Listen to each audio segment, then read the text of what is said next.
Merhaba, nasılsınız? Bugün gündem yayınını feminizme ayırmak istedim. Daima gündemde kalan ve bence daha fazla gündemde kalması gereken bir konu. Farkına vardığımdan beri gözlemlediğim kadarıyla feminizm ne olduğunu kadınlardan daha çok erkeklerin anlaması gerekiyor. Erkeklerin anlayabilmesi de birilerinin tekrar ve farklı diller kullanarak anlatmasından geçiyor sanırım. Giriş olarak şu sözü bırakıyorum. Bunu düşünün video boyunca. Ayrıcalığa alışmış olana eşitlik, zulüm gelir. İlk olarak kelimenin ne anlama geldiğiyle başlayalım. Bu videoda anlattığımız şeyin neyi kapsayıp neyi kapsamadığı önemli. Feminizm tek bir şekilde açıklaması zor olsa da toplum içerisinde kadınların erkeklerle eşit muamele görmesi çabasında bulunmaktır. Feminizmin tek ve genel bir şekilde açıklanamıyor olmasının sebebi ise birbirinden çok farklı fikirsel tabanlar barındıran feminizmler bulunmasındandır. Literatürde feminizm olarak değil, feminizmler olarak geçmesinin sebebi de bu. Feminizm temelde kadın hakları amacı gidiyor. Çeşitli feminizmlerin manifestoları farklı konuları dahil edebilse de tüm feminizmlerin esas amacı kadınların erkeklerle eşit haklara sahip olması. Eğer bir kadının idam sehpasına mahkum olmak hakkı varsa tribünden izleme hakkına da sahip olmalıdır demişti Olympe de Gouges. İlk izlerine 17. yüzyılda rastlasak da ilk kazanım olarak görebileceğimiz 1793 yılında Gouges tarafından dile getirilen yukarıdaki söz ile insan haklarının 17. maddesinin kadınlar için yeniden düzenlenmesi talebiyle teorik olarak 18. yüzyılın sonunda filizlendiği görülebilir. 19. yüzyıl sonlarına doğru birinci dalga feminizm diye adlandırılan oy hakkı, eşit maaş hakkı, eşit eğitim hakkı taleplerini içeren feminizm Avrupa ülkelerinde, Amerika'da ve Avustralya'da yayılmaya başladı. İlk dalga feminizm 1920'lere kadar sürdü. Sonrasında dünyanın ekonomik ve siyasal durumu ikinci dalga feminizme kapı açtı. Savaşta erkekler savaştığı için oluşan işçi açığını gidermek amacıyla endüstride çalıştırılan kadınlar savaş sonrasında tekrar ev kadını olmaya ve anne rollerine dönmeye itildi. İkinci dalga feminizmin ilkinden daha detaylı olarak seçme seçilme hakkı, üreme hakkı, resmi haklar karşısındaki eşitsizlikler gibi konularda talepleri bulunuyordu. Üçüncü dalga feminizm ise 90'lardan itibaren ortaya çıktı ve farklı konu ve konseptlere odaklanan çok çeşitli talepler içeren farklı feminizmler içeriyordu. Üçüncü dalga feminizm merkezinde kadınların farklı sınıf, dil, din, renk, ırk, kültür gibi kategorilerden oluşabileceğini kabullenmek bulunuyordu. Birinci dalga ve ikinci dalga feminizmler ise genel olarak beyaz orta sınıfın Avrupalı kadınları tarafından gerçekleştirildiğinden bu kategorideki kadınlar tarafından bu kategorideki kadınlar için gibi bir algı oluşturmuştu. Görüldüğü gibi her yeni dalga yavaş yavaş artan bilinçle beraber gelmişti.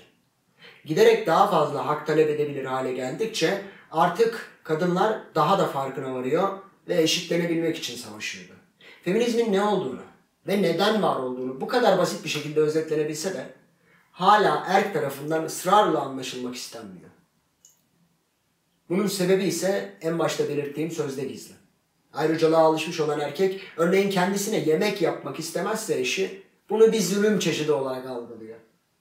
Bu durum ise erkeklerin feminizmi ve feministleri cadılaştırmaları için motivasyon kaynağı oluyor. Bunu yıkabilmenin tek yolu ise feminizmin ne olduğunu ve de ne olmadığını öğrenip kendimizi şekillendirmekten geçiyor. Erkekler olarak ayrıcalıklı yetiştirilince en zor şey ayrıcalıklardan vazgeçmek sanılabilir. Ancak bu büyük bir yanılsamadan başka bir şey değil. Erkekler olarak kadın haklarına sahip çıkmak konusunda motivasyon edinmek ve anlamak istiyorsanız diye size birazdan birkaç kitap önereceğim. geleceğin daha huzurlu olmasına ve daha yaşanabilir bir yere dönüşmesine en büyük faydayı kadın ve erkek eşitliğinin sağlayacağına inanıyorum. Kitaplardan önce birkaç kalıplaşmış fikre de cevap vermeye çalışacağım.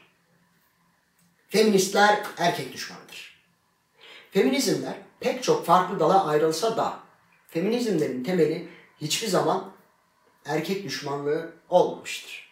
Cinsiyet eşitliği talep edenlerin diğer cinsiyeti aşağılaması veya diğer cinsiyete karşı üstünlük iddia etmesi saçma olacaktır. Yine de feminizmler altında bulunan aşırı radikal gruplardan bazıları tamamen erkek dışlayıcı olabilmektedir. Ancak bu genel anlamda kabul gören bir fikir değil. Azınlıkta bulunan radikal fikirlerdir. Her radikal fikir gibi radikal olmayan fikirlerin bastırılması kişilerin daha da radikalleşmesinin önünü açıyor. Kadın hakları erkekler tarafından verildi. Ataerkil toplum ne kölelere, ne çocuklara, ne de kadınlara durup dururken hiçbir hak vermemişti. Tarihte bunun bir örneği yok. Kendi tarihimize bakarsak Atatürk kadınlara seçme ve seçilme hakkı verdi diye öğretildi bize. Ancak burada atlanan çok büyük bir konu var. Atatürk'ten bu haklar öncelikli olarak kadın örgütleri tarafından istendi. Atatürk zamanın ruhunu yakalayan ve ileriyi görebilen bir insandı. Kadın haklarının ne olduğu üzerine de okumalar ve tartışmalar yapmış olduğunu biliyoruz. Ki kendinden önce Osmanlı dönemi içerisinde de kadın hakları için çalışanlar olduğu da bilinen bir gerçek. Bu sebeple Atatürk'ün yaptığına kadınların isteklerine direnmemiş olmak ve kadınların yolundan çekilmiş olmak denilebilir. Buna benzer şekilde tüm dünyada içinde yaşanılan toplumdan kadınlar haklarını talep etmiştir. Toplum ise erkeklerin yönetiminde olduğundan bu hakların elde edilmesini engellemek için tüm güçleriyle direnmiştir. Her direnişe rağmen kadınlar yılmayıp her türlü eylem ve protestolarla, kimi zaman yasal yollarla, kimi zaman şiddeti seçerek haklarını talep etmiştir. Bu hak talebine direnişin kırıldığı noktalarda kadınlar haklarını toplumdan almıştır. Kadınlara haklarını erkekler verdi demek, bilek güreşinde yenilen birinin bilerek yenildim ya demesi kadar acizdir. Feminizmden ahlaksızlık saçıyor.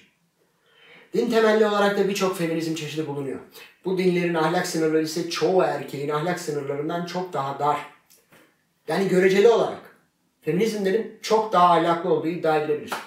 Öyle olmasa dahi ahlak göreli ve sürekli güncellenen bir kavram. Yani 100 yıl önce babanızın yanında sigara içmek ahlaksızlık sayılırken bugün baba ol samimiyeti sayılabilir. Feminizmler içinde bulundukları toplumun ahlak sınırlarının dışında bulunamazlar. Yalnızca erkeklerin baskılarını ahlak diye isimlendirerek saçtıkları algıları yok sayarlar. Feministler lezbiyendir. Lezbiyen feminizm diye bir feminizm alt dalı mevcut. Ancak bir feminist kadınlık dışında herhangi bir kategoride bulunmak zorunda değil. Yani her feminist lezbiyen değildir. Her lezbiyen feminizmi destekler diye de bir kaide bulunmamaktadır. Kadınlara feminizm öğretmeliyim. Bu ise erkeklerin en çok yaptığı hatalardan biri. Feminist literatüre ne kadar hakim olursanız olun. Feminist hareket sadece kadınları içermektedir ve erkekler olarak tek yapabileceğimiz şey yoldan çekilmektir. İlle de bir şeyler yapmak istiyorsanız bu videoyla yapmaya çalıştığım gibi erkekleri hedefleyen içerikler üretebilirsiniz. Ancak bir kadına kendi hakkını nasıl savunacağını öğretmek bir erkeğe düşmez. Her kadın kendine özgü kadınlık deneyimine sahiptir. Hepsinin kendine özgü feminist tavrı bulunabilir. Erkekler olarak başka kadınlar tarafından üretilmiş argümanlarla diğer kadınlara ahkam kesmeye kalkmak aptallıktan başka bir şey değildir. Feminizm konusunda ahkam kesmeden konu hakkında bilgisi olmadığını düşündüğünüz kadınları feminist oluşumlara yönlendirebilir veya feminist yazımlar öğrenebilirsiniz. Şimdilik aklıma gelen şeyler bunlar. Size hızlıca 3 adet giriş seviye kitap önermek istiyorum. Birisi Chimamanda Ngozi Adichie tarafından yazılıp Begüm Kovulmaz tarafından Türkçe'ye kazandırılmış olan Feminist Manifesto, özellikle çocuk ve genç kızları hedefleyen 15 maddeden oluşan kısa bir kitap. İkincisi Nikki van der Gaag tarafından yazılan ve Beyza Sümer Aydaş tarafından Türkçe'ye kazandırılan Feminizm. Hem anlam hem tarih bakımından feminizmi inceleyip neden hala feminizme ihtiyacımız olduğunu anlatan bir kitap. Son olarak Florence Rochefort tarafından yazılıp Özlem Altun tarafından Türkçe'ye çevrilmiş olan Feminizmler Tarihi adlı kitabı önereceğim. 17. yüzyıldan günümüze kadar feminizmler tarihini inceleyen ve feminizmlerin hangi aşamalardan geçerek günümüzde ne aşamada olduğunu özetleyen bir kitap. Bir erkek olarak feminizm hakkında okudukça daha da şaşıracak ve erkeklik tarihinden giderek daha da utanmaya ve geleceğin utanç dolu olmaması için ne yapabileceğinizi düşünmeye başlayacağınızı umuyorum. Bu video feminizm özelinde olsa da cinsellik tarihine de paralel olarak bakınca erkeklerin tarih boyunca nasıl insanlık dışı durumları normalleştirdiğini öğrenebilirsiniz. Ancak ne yaparsanız yapın, hatta cinsiyetinizi de değiştirseniz hiçbir şekilde bir kadına kadınlık hakkında ahkam kesmeyin. Feminizm kadınlara özgüdür ve kadınların olarak kalmalıdır. Feminizm herkesi kapsayan bir yardım kuruluşu değil, bir fikir akımıdır. Tek ortak emeli ise kadınların da insan sayılabilmesidir. Belki bu videoyu izlerken bir erkek olarak kadınlara çok değer verdiğinizi düşünüyorsunuzdur. Düşünmeyin. Öfkeliyken, yorgunken ve buna benzer bilinçaltımızla hareket etmeye müsait olduğumuz durumlarda kadınlar hakkında ne düşündüğünüz üzerine daha çok düşünün. Ve gelin ufak bir deney yapalım. Yorum olarak şunların cevaplarını yazın lütfen. Son bir haftada evde yediğiniz yemekleri kim hazırladı? Sofraya kim getirip sofrayı kim topladı? Son bir aydır evinizi kim temizliyor? Kıyafetlerinizi kim yıkayıp ütülüyor?